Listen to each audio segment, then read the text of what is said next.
Assalamualaikum warahmatullahi wabarakatuh.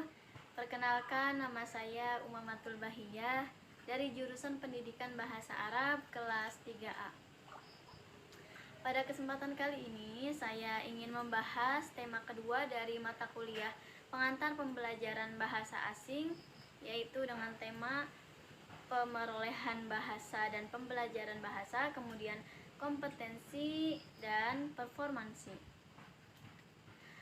Pada tema kali ini kita akan membahas 5 pembahasan, yaitu yang pertama pengertian pemerolehan bahasa dan pembelajaran bahasa, kemudian yang kedua persamaan dan perbedaan antara pemerolehan bahasa dan pembelajaran bahasa, kemudian yang ketiga yaitu pembahasan mengenai pengertian kompetensi dan performansi, yang keempat yaitu perbedaan antara kompetensi dan performansi, dan yang terakhir kita akan membahas tentang kedudukan bahasa Arab bagi pelajar di Indonesia. Baik, pembahasan yang pertama yaitu pengertian pemerolehan dan pembelajaran bahasa. Bisa kita lihat di sini pengertiannya, yaitu pemerolehan bahasa adalah menurut Cair adalah proses yang terjadi atau proses yang berlangsung di dalam otak anak-anak dalam memperoleh bahasa ibunya atau bahasa pertamanya. Bahasa yang dipelajari ini bisa berupa bahasa vokal atau bahasa lisan, kemudian bahasa isyarat. Nah, kemudian pengertian tentang pembelajaran bahasa adalah suatu upaya yang dilakukan oleh pendidikan antara pendidik dan peserta didik dalam berinteraksi bahasa. Pembelajaran bahasa ini bisa juga diartikan sebagai proses penguasaan atau pembelajaran bahasa untuk meningkatkan kemampuan berkomunikasi baik secara lisan maupun tulisan. Pembelajaran bahasa ini biasanya dilakukan secara alamiah atau learning. Learning ini biasa dilakukan di sekolah-sekolah. Nah, pembahasan selanjutnya yaitu persamaan antara pemerolehan bahasa dan pembelajaran bahasa. Persamaannya yaitu yang pertama praktek. Baik pemerolehan dan pembelajaran bahasa itu pada hakikatnya sebagai bentuk kebiasaan berbahasa, sehingga praktek ini sangat penting bagi pemerolehan dan pembelajaran bahasa. Kemudian yang kedua yaitu meniru.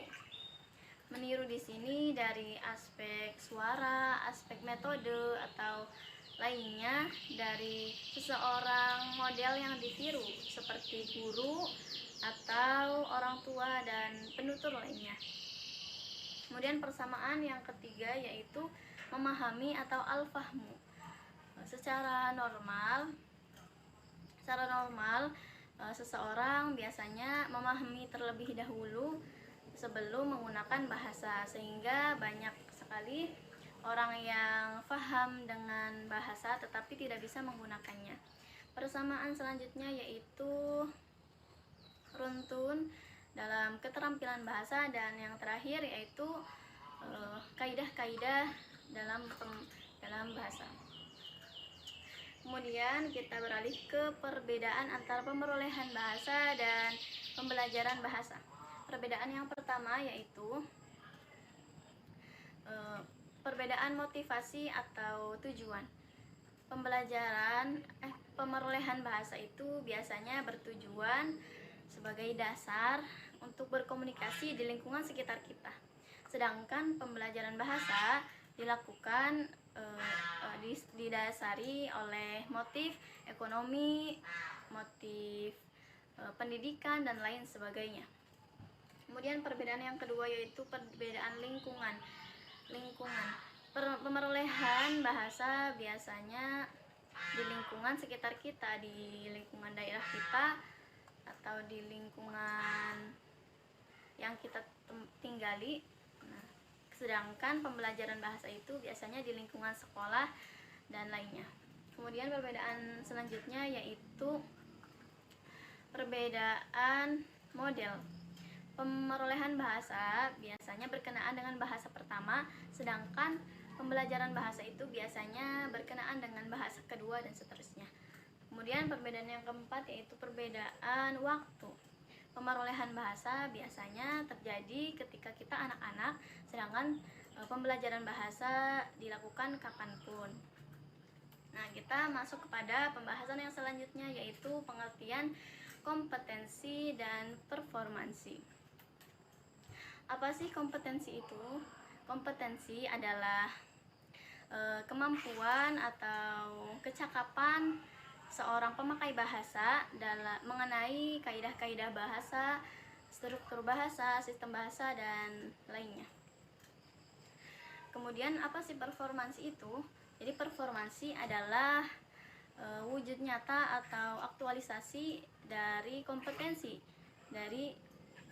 ya. Jadi kompetensi itu kecakapan kita dalam berbahasa, sedangkan performansi itu wujud nyata kita dalam kompetensi tersebut, dalam kecakapan bahasa, kemudian diwujud nyatakan, direalisasikan dengan performansi. Kemudian pembahasan selanjutnya yaitu mengenai perbedaan antara kompetensi dan performansi. Jadi perbedaannya yaitu kompetensi itu bersifat abstrak karena ada di dalam pikiran, sedangkan performansi itu bersifat konkret atau wujud nyata dari kompetensi tadi. Kemudian pembahasan selanjutnya yaitu tentang kedudukan bahasa Arab bagi pelajar di Indonesia.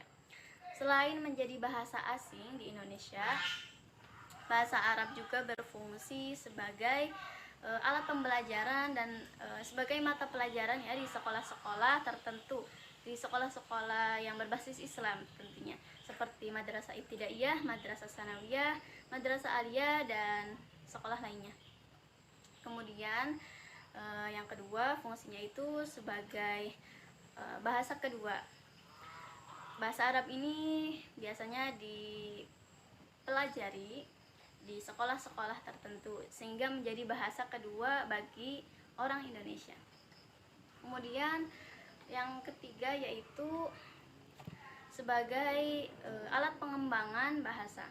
Bahasa Arab ini berfungsi sebagai alat pengembangan di dalam bahasa Indonesia, contohnya sebagai penyempitan bahasa. Contohnya seperti alim ulama yang asal mula artinya itu orang yang berilmu. Sekarang disempitkan artinya sebagai orang yang mempunyai ilmu agama. Kemudian contoh selanjutnya yaitu dalam kata arif. Arif itu asal mulanya orang yang mengetahui. Kemudian diluaskan artinya menjadi orang yang pandai, orang yang mengetahui, dan orang yang bijaksana. Kemudian bahasa Arab juga di Indonesia berfungsi sebagai alat komunikasi. Banyak sekali orang yang menggunakan bahasa Arab ya di Indonesia karena sudah menjadi bahasa kedua di Indonesia. Bahasa Arab juga sudah menjadi bahasa internasional sehingga bisa dipelajari di sekolah-sekolah di Indonesia. Sekian penjelasan dari saya. Semoga bermanfaat. Kurang lebihnya mohon maaf. Wassalamualaikum warahmatullahi wabarakatuh.